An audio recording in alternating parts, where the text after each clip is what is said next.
ओम नमश्चंडिकाय नमः। श्री दुर्गा सप्तशती दूसरा अध्याय। देवताओं के तेज से देवी का प्रादुर्भाव और महिषासुर की सेना का वध। महर्षि मेधा बोले, प्राचीन काल में देवताओं और असुरों में पूरे 100 वर्ष तक घोर युद्ध हुआ था। उनमें असुरों का स्वामी महिषासुर था और देवराज इंद्र देवताओं के नायक थे।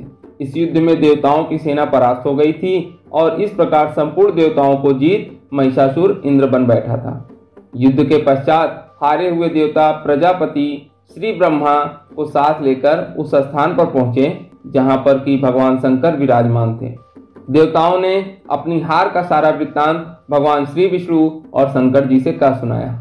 वह कहने लगे, हे प्रभु, महिषासुर सूर्य, इंद्र, अग्नि, वायु, चंद्रमा, यम, वरुण तथा अन्य देवताओं के सब अधिकार छीनकर सबका अधिष्ठाता स्वयं बन बैठा है। उसने समस्त देवताओं को स्वर्ग से निकाल दिया है। वह मनुष्यों की तरह पृथ्वी पर विचर रहे हैं। दैत्यों की सारी करतूत हमने आपको सुना दी है और आपकी शरण में इसलिए आए हैं कि आप उनके वध का कोई उपाय सोचें। देवताओं की बातें सुनकर भगवान श्री विष्णु और शंकर जी को दैत्यों पर बड़ा गुस्सा आया। उनकी भौहें तन गईं और आंखें लाल हो गईं। गुस्से में भरे हुए भगवान विष्णु के मुख से बड़ा भारी तेज निकला और उसी प्रकार का तेज भगवान शंकर, ब्रह्मा और इंद्र आदि दूसरे देवताओं के मुख से प्रकट हुआ। फिर वह सारा तेज एक में मिल गया और तेज का पुंज ऐसे दिखता था जैसे कि ज्वलायमान पर्वत हो। देवताओं ने देखा कि उस पर्वत की ज्वाला चारों ओर फैली हुई थी और देवताओं के शरीर से प्रकट हुए तेज की किसी अन्य तेज से तुलना नहीं हो सकती थी। एक स्थान पर इकट्ठा होने पर वह तेज एक देवी के रूप में परिवर्तित हो गया और अपने प्रकाश से तीनों लोकों में व्याप्त जान पड़ा। वह भगवान शंकर के तेज से उस देवी का मुख प्रकट हुआ। यमराज के तेज से उसके सिर के बाल बने। भगवान विष्णु के तेज से उसकी भुजाएं बनी। चंद्रमा के तेज से दोनों स्तन और इंद्र के तेज से जंघा और पिंडली तथा पृथ्वी के तेज से नितंब भाग बना। ब्रह्मा के तेज से दोनों चरण और सूर्य के तेज से उनकी उंगलियां पैदा हुई और वसुओं के तेज से हाथों की अंगुलियां एवं कुबेर के तेज से नासिका बनी। प्रजापति के तेज से उसके दांत और अग्नि के तेज से उसके नेत्र बने। संध्या के तेज से उसकी भौहें और वायु के तेज से उसके कान प्रकट हुए थे। इस प्रकार उस देवी का प्रादुर्भाव हुआ था। महिषासुर से पराजित देवता उस देवी को देखकर अत्यंत प्रसन्न हुए। भगवान शंकर ने अपने त्रिशूल में से एक त्रिशूल निकालकर उस देवी को दिया और भगवान विष्णु ने अपने चक्र में से एक चक्र निकालकर उस देवी को दिया। वरुण ने देवी को शंख भेंट किया। अग्नि ने इन्हें शक्ति दी। वायु ने उसे धनुष और बाण दिए। सहस्त्र नेत्रों वाले देवराज इंद्र ने उन्हें अपने वज्र से उत्पन्न करके वज्र दिया और ऐरावत हाथी का एक घंटा उतारकर देवी को भेंट किया। यमराज ने उसे कालदंड में से एक दंड दिया। वरुण ने उसे पास दिया। प्रजापति ने स्फटिक की माला दी और ब्रह्मा जी ने उन्हें कमंडलू दिया। सूर्य ने देवी के समस्त रोमों में अपनी किरणों का तेज भर दिया। काल ने उन्हें चमकती हुई ढाल और तलवार दी तथा उज्ज्वल हार और दिव्य वस्त्र भेंट किए और इसके साथ ही उसने दिव्य चूड़ामणि दी। 2 कुंडल, कंकड़, उज्ज्वल अर्धचंद्र, बाहों के लिए बाजूबंद, चरणों के लिए नुपुर, गले के लिए सुंदर हंसली और अंगुलियों के लिए रत्नों की बनी हुई अंगूठियां उन्हें दी। विश्वकर्मा ने उन्हें हर्षा दिया और उसके साथ ही कई प्रकार के अस्त्र और अभेद कवच दिए और इसके अतिरिक्त उसने उन्हें कभी न कुम्भलाने वाली सुंदर कमलों की मालाएं भेंट की। समुद्र ने सुंदर कमल का फूल भेंट किया। हिमालय ने सवारी के लिए सिंह और तरह तरह के रत्न देवी को भेंट किए। यक्षराज कुबेर ने मधु से भरा हुआ पात्र और शेषनाग ने उन्हें बहुमूल्य मणियों से विभूषित नागाहार भेंट किया। इसी तरह दूसरे देवताओं ने भी उसे आभूषण और वस्त्र अस्त्र देकर उसका सम्मान किया। इसके पश्चात देवी ने उच्च स्वर में गर्जना की। उसके इस भयंकर नाद से आकाश गूंज उठा। देवी का वह उच्च स्वर से किया हुआ सिंहनाद क्षमा न सका।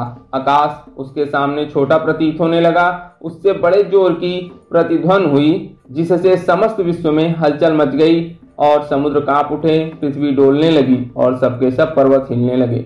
देवताओं ने उस समय प्रसन्न हो सिंह वाहिनी जगतमयी देवी से कहा, हे देवी, तुम्हारी जय हो। इसके साथ महर्षियों ने भक्ति भाव से विनम्र होकर उनकी स्तुति की। संपूर्ण त्रिलोकी को शोकमग्न देखकर दैत्यगण अपनी सेनाओं को साथ लेकर और हथियार आदि सजाकर उठ खड़े हुए। महिषासुर के क्रोध की कोई सीमा नहीं थी। उसने क्रोध में भरकर कहा, यह सब क्या उत्पात है। फिर वह अपनी सेना के साथ उस ओर दौड़ा जिस ओर से भयंकर नाद का शब्द सुनाई दिया था, और आगे पहुंचकर उसने देवी को देखा जो कि अपनी प्रभा से तीनों लोगों को प्रकाशित कर रही थी। उसके चरणों के भार से पृथ्वी दबी जा रही थी। माथे के मुकुट से आकाश में एक रेखा सी बन रही थी और उसके धनुष की टंकोर से सब लोग क्षुब्ध हो रहे थे। देवी अपने सहस्त्रों भुजाओं को संपूर्ण दिशाओं में फैलाए खड़ी थी। इसके पश्चात उनका दैत्यों के साथ युद्ध छिड़ गया और कई प्रकार के अस्त्र शस्त्रों से सबकी सब दिशाएं उद्भासित होने लगीं। महिषासुर की सेना का सेनापति चिच्छूर नामक एक महान असुर था।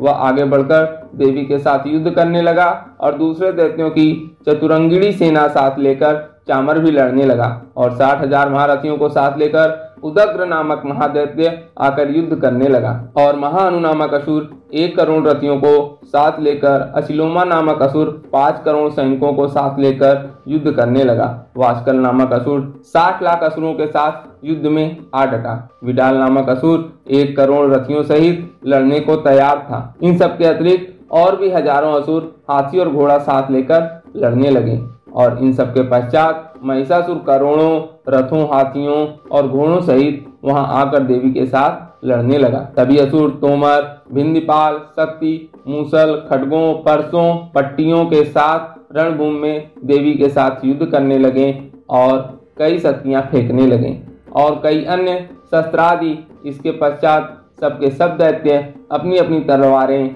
हाथ में लेकर देवी की ओर दौड़े और उन्हें मार डालने का उद्योग करने लगे, मगर देवी ने क्रोध में भरकर खेल ही खेल में उन सबके अस्त्रों शस्त्रों को काट दिया। इसके पश्चात ऋषियों और देवताओं ने देवी की स्तुति आरंभ कर दी और वह प्रसन्न होकर असुरों के शरीरों पर अस्त्र शस्त्रों की वर्षा करती रही।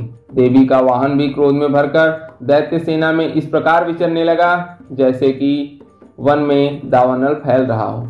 युद्ध करती हुई देवी ने क्रोध में भरकर जितने श्वासों को छोड़ा वह तुरंत ही सैकड़ों हजारों गणों के रूप में परिवर्तित हो गए। परसे, भिंदपाल, खड्ग तथा पट्टिस इत्यादि अस्त्रों के साथ दैत्यों से युद्ध करने लगे। देवी की शक्ति से बढ़े हुए वह गण दैत्यों का नाश करते हुए ढोल, शंख व मृदंग आदि बजा रहे थे। तदंतर देवी ने त्रिशूल, गदा, शक्ति, खड्ग इत्यादि से सहस्त्रों असुरों को मार डाला। कितनों को घंटे की भयंकर आवाज से ही यमलोक पहुंचा दिया। कितने ही असुरों को उसने पास में बांधकर पृथ्वी पर धर घसीटा।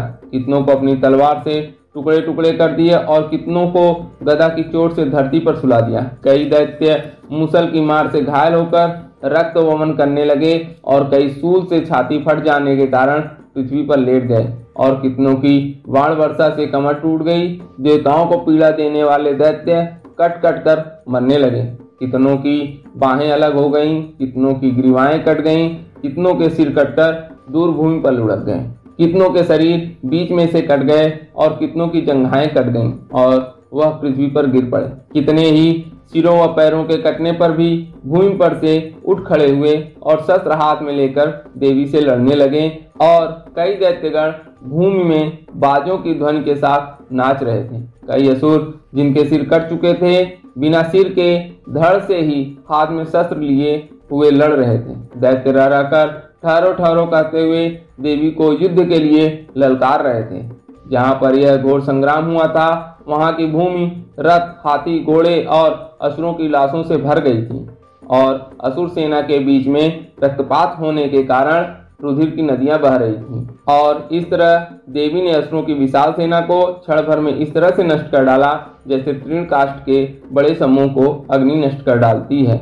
और देवी का सिंह भी गर्दनों के बालों को हिलाता हुआ और बड़ा शब्द करता हुआ असुरों के शरीरों से मानो उनके प्राणों को ढूंढ रहा था। वहां देवी के गणों ने जब दैत्यों के साथ युद्ध किया तो देवताओं ने प्रसन्न होकर आकाश से उन पर पुष्प वर्षा की। श्री दुर्गा सप्तशती दूसरा अध्याय समाप्त।